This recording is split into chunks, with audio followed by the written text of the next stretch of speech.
इंस्टाग्रामवर सांगितली होती का लॉंग व्हिडिओ मी यूट्यूबवर लवकरच आणणार आहे, तर तो हा लॉंग व्हिडिओ हाच आहे. बघा, मी तुम्हाला दाखवते माझ्या ट्रीटमेंटची एवढ्या फायली आणि अजून आहेत अजून तिकडे, ते पण दाखवणारच आहे. पण माझी स्टोरी हा म्हणजे मला PCOD कशाद्वारे आणि कुठून सुरुवात झाली. तर बघा, माझं लग्न झालं 2023ला लग्न झालं. त्याच्यानंतर मार्च वगैरेमध्ये माझं लग्न झालं शेवटच्या भेटला. आणि त्यानंतर मग झालं, आपण लग्न झाला, बॉडीवर खूप इफेक्ट पडले. आणि मेन गोष्ट, सत्य गोष्ट म्हणजे ही झाली माझ्यासोबत की मला लग्न होतं मला घरचं वातावरण बरोबर नाही मिळालं. मला जे पाहिजे होतं ते नाही मिळालं. म्हणजे लोकांचे टोमणे, काही बोलणे, म्हणजे घरातलं वातावरण अजिबात मला बरोबर मिळालं नाही. त्यामुळे मी हा टेन्शन घेतल्यामुळे मला हा रोग होण्यात आला.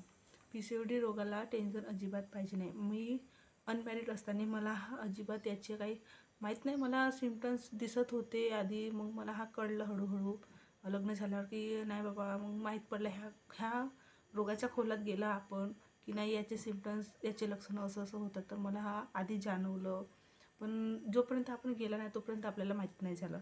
मग हळूहळू माहीत झालं की मग, पण तेव्हा आम्हाला समजलं नाही तर तेव्हाच आम्ही लक्ष दिलं असतं. मग एकदम असं अचानक माझे हार्मोन एवढे इम्बॅलन्स झाले की मला हा रोग अचानक होण्यातच आलं. मग पुष्कळ डॉक्टरांची औषध केली, म्हणजे पुष्कळ नाही केली, सुरुवातीला आपल्या साकोली तहसीलमधले डॉक्टरांची औषध केली मी.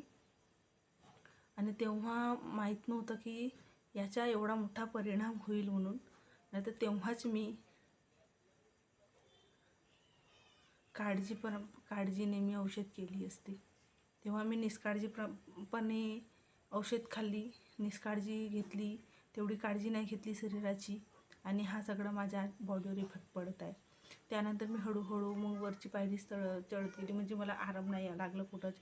मग वरच्या डॉक्टरांकडे जात गेली आणि मग एवढे मोठे डॉक्टरांकडे गेली, पण अजून मला आराम नाही.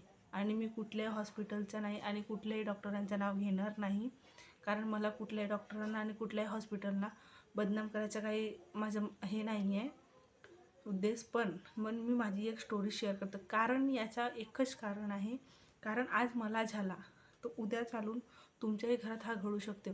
आज अनमॅरिड मुलींना एवढं म्हणजे हा प्रॉब्लेम होत आहे असं, आणि ज्यांना मुलं झाले त्यांना पण हा खूप प्रॉब्लेम वाढत आहे. बायांना आज 75% मुलींना हा प्रॉब्लेम वाढत आहे आपल्या जगामध्ये. आणि हा खरं सांगतो, अनमॅरिड असताना तर काही नाही वाटत, पण जिथून मॅरिड झाला माणूस तेव्हा लोकांचे एवढे ऐकावं लागतात ना. मला माहीत आहे, आज माझ्या लग्नाला 3 वर्ष झालं तर मला काय ऐकावं लागतं, 3 वर्ष झाले, बाळ नाही झाला, अजून किती वर्ष थांबता.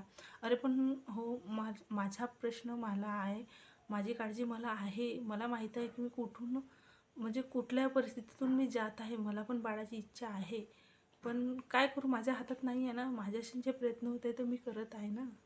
हे लोक नाही समजत. म्हणून म्हणते की तुमच्या घरातल्या कोणा बाईला, मुलीला, कुठल्याही लेडीजला तुमच्या घरातलं जर असेल ना, तर माझं एकच सांगणे आहे की त्या बाईला कमीत कमी, जितकं कमी होऊ शकते तितकं कमी टेन्शन द्या.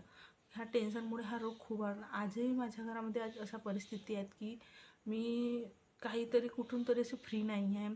कुठल्या तरी गोष्टी डोक्यामध्ये येत राहतात आणि त्या गोष्टीचा मला टेन्शन होत राहते. आणि काय म्हणतात घरचे लोक, आता माझे मिस्टर घ्या, माझे मिस्टर काय म्हणतात की तू टेन्शन घेते त्यामुळे होते. हो बाबा, टेन्शन घेते होते, वाढत जाते, मान्य आहे. पण कुठलाही माणूस टेन्शन जाणून टेन्शन घेत नाही. टेन्शन येतो, मला असं सांगा, कोण माणूस जाणून टेन्शन घेतो का? कोणीच नाही घेत. टेन्शन येतो माणसाला, टेन्शनचा घेतला जात नाही. सगळ्यांची मेंटॅलिटी वेगळी, सगळ्यांची मानसिकता वेगळी होऊ शकते ना, त्या गोष्टीला हे नाही आहे तेवढं. पण जर तुमच्या घरात तसं असेल ना, तर मी खरं सांगते आत्ताच सांगू नका, कारण माणूस मेंटॅलिटीने जातो, शरीराने जातो आणि पैशाने तर पूर्ण धुवून जातो. मी खरं आज माझ्यावर पडत आहे, मी आज पैशाने किती धुवून गेली आहे मला माहीत आहे. आज फक्त मी IVF नाही केली आज 3 वर्षात, नाही तर माझे IVF वगैरे सगळं झालेलं आहे, पण मला कुठं सक्सेस मिळाली नाही. आजही माझे हस्बंड कुठंतरी न्यायला तयारच आहेत. एक हॉस्पिटल आहे तिथं आता 6 महिने वेटिंगवर आहे, तिथं नंबर नाही लागत. पण त्या हॉस्पिटलमध्ये जर गेली मी आणि मला तिथला म्हणजे बरोबर वाटलं, मला आराम झाला, तर मी नक्की तुमच्यासोबत शेअर करणारच आहे, ते व्हिडिओ येणारच. आणि इतकीच नाही आहे माझी स्टोरी, अजून लांब आहे, पण हा व्हिडिओ खूप लांब होत आहे, त्यामुळे मी इथं स्किप करत आहे. अजून मी याच्या समोरची स्टोरी तुम्हाला सांगणार आहे, अजून व्हिडिओ बनवणार आहे. भेटूया समोरच्या, तोपर्यंत